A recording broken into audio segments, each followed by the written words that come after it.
வணக்கம். தினமலர்.com மாலை 4 மணி செய்திகள். முக்கிய நிகழ்வுகள். அருணாச்சல பிரதேசத்தை உலகின் எந்த சக்தியும் அபகரிக்க முடியாது. சீனாவுக்கு பாரதிய ஜனதா பிரதமர் வேட்பாளர் நரேந்திர மோடி எச்சரிக்கை. பார்லிமென்டில் முடங்கிய ஊழல் ஒழிப்பு மசோதாக்கள். ராகுல் குற்றச்சாட்டுக்கு பாரதிய ஜனதா பதிலடி. 7 லட்சம் கோடி ரூபாய் கடன் பெற்று சுருட்டிய விஐபி அரசியல்வாதிகள். தேர்தலில் போட்டியிட தடை விதிக்க அதிகாரிகள் சங்கம் போர்க்கொடி. விரிவான செய்திகள்.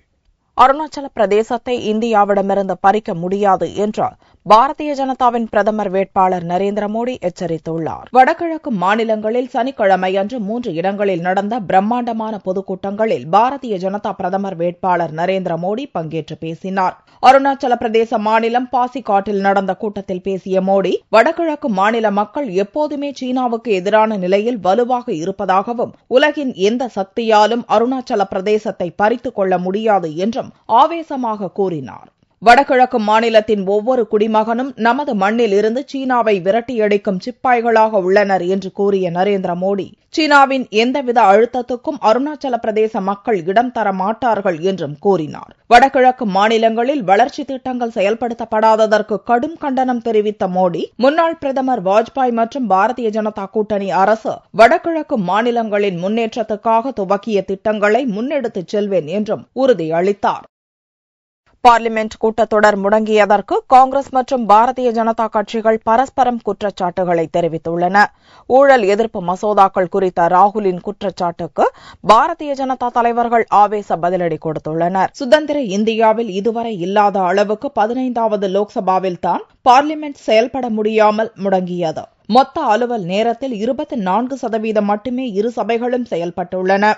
இதற்கு காங்கிரஸ், பாரதிய ஜனதா கட்சிகள் பரஸ்பரம் குற்றச்சாட்டுகள் தெரிவித்துள்ளன. பார்லிமென்டின் இறுதிக் கூட்டத்தொடரின் இறுதி நாளில் குறைந்தபட்சம் 4 ஊழல் ஒழிப்பு மசோதாக்களை தாக்கல் செய்ய மத்திய அரசு திட்டமிட்டிருந்ததாகவும், ஆனால் பாரதிய ஜனதா ஒத்துழைக்க மறுத்ததால் அவற்றை நிறைவேற்ற முடியாமல் போனதாகவும் காங்கிரஸ் துணைத் தலைவர் ராகுல் குற்றம் சாட்டியுள்ளார். இதன் காரணமாக இந்த மசோதாக்களை அவசர சட்டமாக அமல்படுத்தும் திட்டத்தையும் ராகுல் வெளியிட்டார். இதற்கு பாரதிய ஜனதா தலைவர்கள் கடும் பதிலடி கொடுத்துள்ளனர். லோக்சபா எதிர்க்கட்சித் தலைவர் சுஷ்மா ஸ்வராஜ் மற்றும் ராஜ்யசபா பாரதிய ஜனதா தலைவர் அருண்ஜேட்லி ஆகியோர் டெல்லியில் செய்தியாளர்களை சந்தித்த போது ராகுலின் குற்றச்சாட்டுக்கு கடும் பதிலடி கொடுத்தனர். இதுவரை எந்த அரசிலும் இல்லாத அளவுக்கு தற்போதைய காங்கிரஸ் கூட்டணி அரசில்தான் பெருமளவு ஊழல் நடந்துள்ளதாக குற்றம் சாட்டிய சுஷ்மா மற்றும் ஜேட்லி, இப்போது ஊழலுக்கு எதிரானவர் போல பேசும் ராகுல் இதற்கு முன் ஊழல் குறித்து எதுவும் பேசாதது ஏன் என்றும் கேள்வி எழுப்பியுள்ளனர். மேலும் வரும் லோக்சபா தேர்தலில் பாரதிய ஜனதா ஆட்சி அமைக்கும் என்று நம்பிக்கை தெரிவித்த அருண்ஜேட்லி, 3வது அணி என்ற ஆடம்பரமான தோல்வியை அனுபவித்த மக்கள் இனி அப்படிப்பட்ட நிலையை நாட்டில் ஏற்படுத்தப் போவதில்லை என்றும் சாடினார். பாரதிய ஜனதா ஒத்துழைப்பு காரணமாகவே தெலங்கானா மசோதா பார்லிமென்டில் நிறைவேற்றப்பட்டுள்ளதாக பாரதிய ஜனதா மூத்த தலைவர் வெங்கையா நாயுடு தெரிவித்தார். பார்லிமென்ட் அலுவல்கள் முடங்குவதற்கு முக்கிய காரணம் காங்கிரஸ் கூட்டணி அரசின் ஊழல்களும் பல்வேறு பிரச்சினைகளில் அதன் தவறான அணுகுமுறையும் தான் என்றும் வெங்கையா நாயுடு குற்றம் சாட்டினார். வங்கிகளில் கடன் பெற்று அதை சுருட்டியவர்கள் தேர்தலில் நிற்பதற்கு தடை விதிக்க வேண்டும் என்ற கோரிக்கை வலுத்துள்ளது. ஆட்சியிலும் அதிகாரத்திலும் இருப்பவர்கள் செய்யும் ஊழல்கள் அம்பலத்துக்கு வந்து கொண்டிருப்பது ஒரு புறம் இருக்க, இன்னொரு புறத்தில் கமுக்கமாக பல கோடி ரூபாயை வங்கியிலிருந்து அபகரித்துள்ளனர் விஐபிக்கள். 2013ஆம் ஆண்டு டிசம்பர் மாத இறுதி நிலவரப்படி வங்கிகளில் கடன் வாங்கி திரும்ப செலுத்தாதவர்களால் நிலுவையில் இருப்பது மட்டும் 7 லட்சம் கோடி ரூபாய். வங்கிகள் இதை வாராக்கடன் என்று பட்டியலிட்டிருக்கும் நிலையில் வங்கிகளை ஏமாற்றி ஊழல் செய்தவர்களின் பட்டியலை வெளியிடுமாறு வங்கி அதிகாரிகள் கூட்டமைப்பு போர்க்கொடி உயர்த்தியுள்ளது. ஏற்கனவே அகில இந்திய வங்கிகள் கூட்டமைப்பு மிக அதிகமாக கடன் பெற்று திரும்ப செலுத்தாத 50 பேர் பட்டியலை வெளியிட்டது. தற்போது வாராக்கடன் மொத்த தொகை 7 லட்சம் கோடி ரூபாய் என்ற திடுக்கிடும் தகவலும் வெளியாகியுள்ளது. All these are total fraud. These are all people's money. Big people have taken and they are not returning the money. Their name should be published and they must be banned from contesting elections or holding any public position. The law must be amended to make bank loan default as a criminal offence. Criminal action must be taken. இந்த ஏமாற்று பேர்வழிகளின் பட்டியலை பகிரங்கமாக வெளியிட வேண்டும் என்றும் அவர்கள் தேர்தலில் போட்டியிட தடை விதிக்க வேண்டும் என்றும் வங்கி ஊழியர்கள் கூட்டமைப்பு போர்க்கொடி உயர்த்தியுள்ளது. For poor people, they are being harassed for non-payment of loan Whereas the big people, they are escaping. Some of them are ministers. One, Mr. Rao, is a union textile minister. He himself is a bad loan defaulter. Why you should continue as a minister? Maybe in election he may be defeated. That's a different matter. But these people are in high position. Some are MPs, some are Padma Shri. Padma Shri ka matlab kya hai? They are big people, but they are bad loan defaulters. That Padma Shri must be taken back from them. அகில இந்திய அளவிலான வங்கி அதிகாரிகளின் 3 நாள் கூட்டம் துவங்கியுள்ள நிலையில் 7 லட்சம் கோடி ரூபாய் வாராக்கடன் குறித்து இதில் விவாதிக்கப்பட உள்ளது. ஏற்கனவே 2 லட்சம் கோடி ரூபாய் வாராக்கடன் என்று முடிவு கட்டப்பட்டுவிட்ட நிலையில் அதற்கான வட்டியும் அசலும் திரும்ப பெறவே முடியாது என்ற நிலை உருவாகியுள்ளது. அதன் பிறகும் தற்போது 5 லட்சம் கோடி ரூபாய் வரை நிலுவையில் உள்ள கடன் தொகையை வாராக்கடன் பட்டியலில் சேர்க்கும் முயற்சிகளை வங்கி அதிகாரிகள் கூட்டமைப்பு கடுமையாக எதிர்த்து வருகிறது. ஸ்கூட்டரில் சென்று கொண்டிருந்த ஒடிசா சுற்றுலாத்துறை அமைச்சர் மீது மர்ம ஆசாமிகள் நடத்திய துப்பாக்கிச் சூட்டில் பலத்த காயமடைந்து மருத்துவமனையில் சேர்க்கப்பட்டுள்ளார். அவருக்கு அறுவை சிகிச்சை மூலம் துப்பாக்கி தோட்டாக்கள் அகற்றப்பட்டன. ஒடிசா மாநிலத்தில் சுற்றுலாத்துறை அமைச்சராக பதவி வகிக்கிறார் மகேஸ்வர் மெஹந்தி. புரியில் வசிக்கும் அமைச்சர் மகேஸ்வர் தனது வீட்டிலிருந்து ஸ்கூட்டரில் சென்று கொண்டிருந்தார். அப்போது மர்ம நபர்கள் அவரை வழிமறித்து துப்பாக்கியால் சுட்டனர். இதில் தோள்பட்டை மற்றும் கைகளில் 2 துப்பாக்கி தோட்டாக்கள் பாய்ந்ததில் சரிந்து விழுந்தார். அப்போது தலையிலும் அவருக்கு பலத்த காயம் ஏற்பட்டது. இரத்த வெள்ளத்தில் இருந்த அமைச்சர் மகேஸ்வர் உடனடியாக புவனேஸ்வரில் உள்ள தனியார் மருத்துவமனைக்கு கொண்டு செல்லப்பட்டார். துப்பாக்கியால் சுட்ட மர்ம நபர்களை போலீசார் தேடி வருகின்றனர். அமைச்சர் மகேஸ்வர் தாக்கப்படுவது இது 2வது முறை.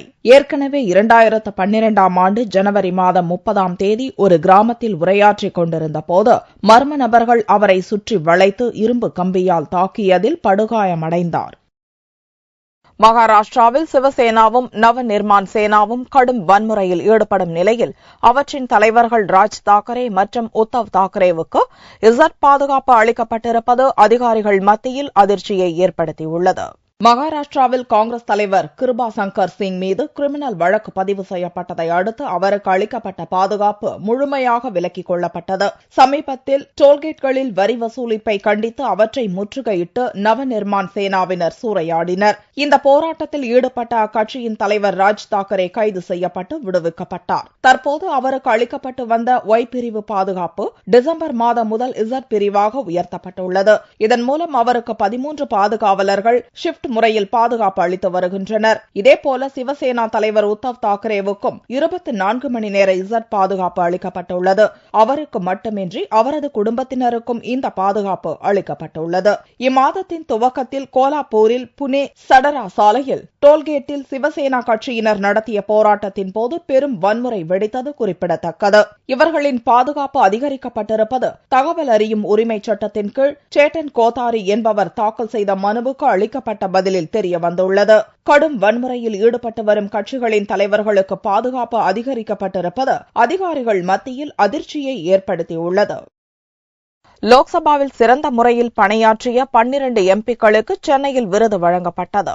இந்தியாவில் 15வது லோக்சபா கூட்டம் வெள்ளியன்று நிறைவடைந்தது. மக்களின் குறைகளை அலசவும் மக்கள் குரலாகவும் இருக்க வேண்டிய லோக்சபாவில் அமளியில் ஈடுபட்டு அவையின் மதிப்பை குறைக்கும் விதத்தில்தான் எம்பிக்கள் நடந்து கொண்டுள்ளனர். ஆனால் இதிலிருந்து மாறுபட்டு சிறந்த முறையில் மக்கள் குறைகளை விவாதித்தும் கேள்விகளை எழுப்புவது, தனிநபர் மசோதா தாக்கல் செய்வது உள்ளிட்ட அனைத்து லோக்சபா நடவடிக்கைகளிலும் கண்ணியம் குறையாமல் நடந்து கொண்ட 12 எம்பிக்களுக்கு சென்னையில் விருது வழங்கப்பட்டது. முன்னாள் தேர்தல் கமிஷனர் கோபாலசாமி விருதுகளை வழங்கி கௌரவித்தார். 5 வருஷமா ஸ்ரீ சீனிவாசன் அவர்கள் இந்த ஒரு வேலையை துவங்கி வெற்றிகரமாக நடத்தி கொண்டிருக்கிறார். எந்தெந்த எம்பிஸ் நல்லபடியாக அங்கே செயலாற்றி இருக்கிறார்களோ,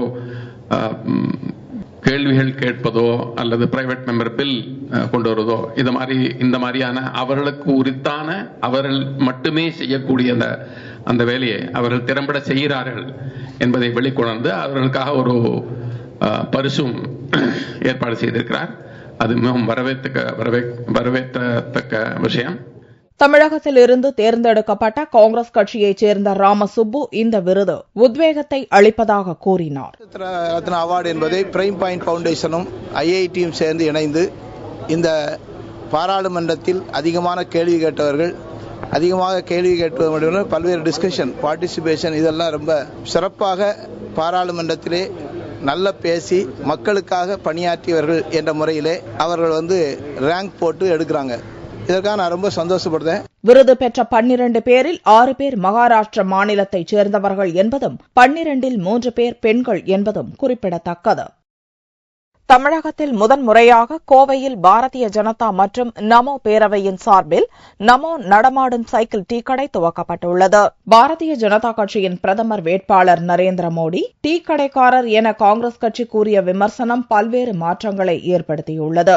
காங்கிரசாரின் விமர்சனத்தின் விளைவு நாடு முழுவதும் மோடி உணவகம், மோடி டீ கடை என மக்களை எளிதில் சென்றடையும் வகையில் தேர்தல் பிரச்சாரத்தை பாரதிய ஜனதா துவக்கியது. டீ கடையில் அமர்ந்து மோடி மக்களுடன் உரையாற்றியது காங்கிரசாரின் விமர்சனத்திற்கு மிகப்பெரிய அடியாக இருந்தது. இதன் தொடர்ச்சியாக நாட்டில் முதன்முறையாக கோவையில் நமோ அமைப்பினர் இணைந்து நடமாடும் சைக்கிள் டீ கடையை துவக்கினர். 15 லிட்டர் கொள்ளளவு கொண்ட டீ கேன் சைக்கிள்களில் பொருத்தப்பட்டு மக்கள் கூடும் இடங்களுக்கு சென்று 5 ரூபாய்க்கு டீயுடன் இலவசமாக 3 பிஸ்கட்டுகளும் கொடுத்து மோடியின் சாதனையை விளக்க துண்டு பிரசுரங்களும் வழங்குகின்றனர். மக்களுக்கிடையே நல்ல ஒரு விழிப்புணர்வு ஏற்படுத்தக்கூடிய ஒரு விஷயம் அது. டீ வித்து ஒருவர் வந்தவர் குஜராத் மாநிலத்துல முதல்வராகி அங்க ஒரு நல்ல முன்னேற்றத்தை ஏற்படுத்தி கொடுத்திருக்காரு. அவரே பாரத பிரதமரானா நாட்டுக்கே நல்லது அப்படிங்கிற இதை வெளிக்காட்டுற விதமா தான் நாங்க இந்த நமோ பேரவை மூலமாகவும் பிஜேபி மூலமாகவும் இந்த மாதிரி பிரச்சார இதை ஏற்படுத்தி டீ கடை வியாபாரிகள் எல்லாத்தையுமே உற்சாகப்படுத்திருக்கும். மக்கள் மத்தியில நரேந்திர மோடி சாதனை விளக்கும் நமோ டீ என்கிற பேர்ல 5 ரூபாய்க்கு டீயும் அது கூட 3 பிஸ்கட் இலவசமாகவும் பாரதிய ஜனதா கட்சி சார்பாக கொடுக்கப்படுகிறது. அந்த டீ கொடுக்கும் போது அவருடைய சாதனை விளக்க நோட்டீஸும் மக்களுக்கு தெரியப்படுத்தி அவர் வருங்கால பிரதமர் கண்டிப்பா பண்ணி ஆகணுங்கிறதுக்காக நமோ டீ மூலமா பிரச்சாரம் பண்ணிட்டு இருக்கோம். காலை முதல் மாலை வரை மக்கள் கூடும் இடங்களில் நமோ டீ விற்கப்பட்டு சாதனை விளக்கப்படும் இந்த நூதன தேர்தல் பிரச்சாரம் கோவை மக்களிடம் ஒருவித ஈர்ப்பை ஏற்படுத்தியுள்ளது. திருமணம் உள்ளிட்ட விசேஷ தினங்களை வீடியோ எடுப்பதற்கு ஹெலிகாப்டர் கேமராவை நாடும் ஆர்வம் மதுரை மக்களிடையே அதிகரித்துள்ளது. தமிழகத்தில் முதன்முறையாக மதுரையில் திருமண மண்டபங்களில் நடக்கும் விசேஷங்கள் ஹெலிகாப்டர் கேமரா மூலம் வீடியோ எடுக்கப்படுகிறது. ஆளில்லா விமானம் எனப்படும் சிறிய பொம்மை ரக விமானம் மதுரையில் விதிமீறி கிரானைட் கற்கள் பதுக்கி வைக்கப்பட்டிருந்த போது அவற்றை கணக்கிடுவதற்காக அதிக அளவில் பயன்படுத்தப்பட்டது. தற்போது காலப்போக்கில் ஆளில்லா விமானம் மூலம் வீட்டு விசேஷங்களையும் படம் எடுக்கும் சூழல் ஏற்பட்டுள்ளது. 4 கிலோ எடையுள்ள மேலே 4 சிறிய விசிறிகள் கொண்ட ஹெலிகாப்டரில் சிறிய ரக கேமரா பொருத்தப்பட்டு ரிமோட் மூலம் இயக்கப்படுகிறது. தொடர்ந்து 25 நிமிடம் பறக்கவிட்டு நிகழ்ச்சிகளை மிக துல்லியமாகவும் அழகாகவும் இந்த ஹெலிகாப்டர் கேமரா படம் பிடித்து காட்டுகிறது. சினிமா ஷூட்டிங் நிகழ்ச்சிக்காக பயன்படுத்துவதற்காக மதுரை செக்கானூரணியைச் சேர்ந்த மகேந்திரன் இந்த கேமராவை வாங்கினார். இதை வீட்டு விசேஷ நிகழ்ச்சிகளில் பயன்படுத்திய போது நல்ல வரவேற்பு கிடைத்ததால் அதையே தமது தொழிலாக மாற்றிக்கொண்டார். நினைச்சு கூட பார்க்கலாம் இந்த அளவுக்கு ஒரு எதிர்பார்ப்பு மக்கள் மத்தியில் இருக்கும். புதுமையை மக்கள் விரும்புறாங்க சார். வாங்கினதோட பர்பஸ் பாத்தீங்கன்னா சினிமா ஷூட்காக வாங்கினேன். பட் மேரேஜ் ஃபங்க்ஷன்ல அது ரொம்ப மக்கள் விரும்புறாங்க. ஃபிளையிங் டைம் பாத்தீங்கன்னா முன்னால பழைய ஓல்டு டைப்ல ஒரு 8 மினிட்ஸ் 10 நிமிஷம் தான் அது ஃபிளையிங் டைம் இருந்துச்சு. இது 25 மினிட்ஸ் கிட்ட ஃபிளையிங் ஆகக்கூடிய அந்த இது இருக்கு. ஹைட் கிட்டத்தட்ட 1 கிலோமீட்டர் மேல அப் பண்ணிக்கலாம். குவாலிட்டி வித் புதுமை அப்படின்னு இருக்கும்போது மக்கள் ரொம்ப ஆச்சரியமா பாக்குறாங்க. எந்த இடத்துல போய் வந்தாலும் அந்த இடத்துல ஒரு கூட்டம் கூடியிருது. நல்ல ஒரு வரவேற்பு இருக்கு. திருமண மண்டபத்தில் படம் பிடிக்கும் போது தங்கள் தலைக்கு மேல் பறக்கும் இந்த சிறிய ஹெலிகாப்டர் கேமராவை பொதுமக்கள் மிகவும் ஆச்சரியத்துடன் பார்க்கின்றனர். புதுவிதமான கண்டுபிடிப்புகளுக்கு மக்கள் மத்தியில் ஏற்பட்டுள்ள ஆர்வம் மற்றும் வரவேற்பால் பல புதிய கருவிகளின் வருகையும் அதிகரித்துள்ளன. தங்கத்தின் விலையில் சனிக்கிழமை அன்று ஒரு சவரனுக்கு 8 ரூபாய் அதிகரித்திருந்தது. ஒரு சவரன் தங்கம் 22,976 ரூபாய்க்கு விற்பனையானது. 1 கிராம் ஆபரண தங்கம் 2,872 ரூபாயாக இருந்தது. வெள்ளி 1 கிராமுக்கு 30 காசுகள் உயர்ந்து 52 ரூபாய் 30 காசுகளுக்கு விற்பனையானது. பார் வெள்ளியின் விலை 48,905 ரூபாயாக இருந்தது. எளிதாக சில்லறை பெறுவதற்கு வசதியாக சென்னையில் வங்கி உள்ளிட்ட பொதுமக்கள் கூடும் இடங்களில் தானியங்கி நாணயம் வழங்கும் எந்திரங்கள் நிறுவப்பட்டுள்ளன. பொதுமக்களிடம் தடையில்லாமல் நாணயம் புழங்கும் விதத்தில் வங்கி மற்றும் பொதுமக்கள் கூடும் இடங்களில் தானியங்கி நாணயம் வழங்கும் இயந்திரம் வைக்கப்படும் என்று இந்திய ரிசர்வ் வங்கி அறிவித்திருந்தது. அதன்படி சென்னையில் இந்தியன் ஓவர்சீஸ் வங்கி, இந்தியன் வங்கி, பேங்க் ஆப் இந்தியா, கனரா வங்கி உள்ளிட்ட 8 வங்கி கிளைகள் உட்பட 65 இடங்களில் தானியங்கி நாணயம் வழங்கும் இயந்திரம் வைக்கப்பட்டுள்ளன. மேலும் சென்னையில் மக்கள் கூடும் இடங்களான கோவில், பேருந்து மற்றும் ரயில் நிலையங்களில் இத்திட்டத்தை செயல்படுத்த வங்கிகள் முயற்சித்து வருகின்றன. இதற்கான பாதுகாப்பு ஏற்பாடுகள் நடந்து வருவதாக தெரிவிக்கப்பட்டுள்ளது. சென்னை அண்ணா சாலையில் நிறுவப்பட்டுள்ள இந்தியன் ஓவர்சீஸ் வங்கி கிளையில் 10, 20, 50 ரூபாய் நோட்டுகளை செலுத்தி நாணயங்கள் பெற வசதி செய்யப்பட்டுள்ளது. இதனால் சில்லறை தட்டுப்பாடு நீங்கும் என்று பொதுமக்கள் வரவேற்பு தெரிவித்தனர். சார், இந்தியன் ஓவர்சீஸ் பேங்க் டிடிக்காக வந்தேன். இங்க வந்து காயின் பாக்ஸ் வச்சிருக்காங்க. ஓகேங்களா? இப்போ வந்து சேஞ்சஸ்லாம் திடீர்னு தேவைப்படுது. நம்ம என்னத்துக்கு அந்த நேரத்தில் வந்து வெளியில் போய் எடுக்க போகிறோம். இப்போ இந்த மிஷின் வச்சா ரொம்ப யூஸ்ஃபுல்லாக இருக்குது.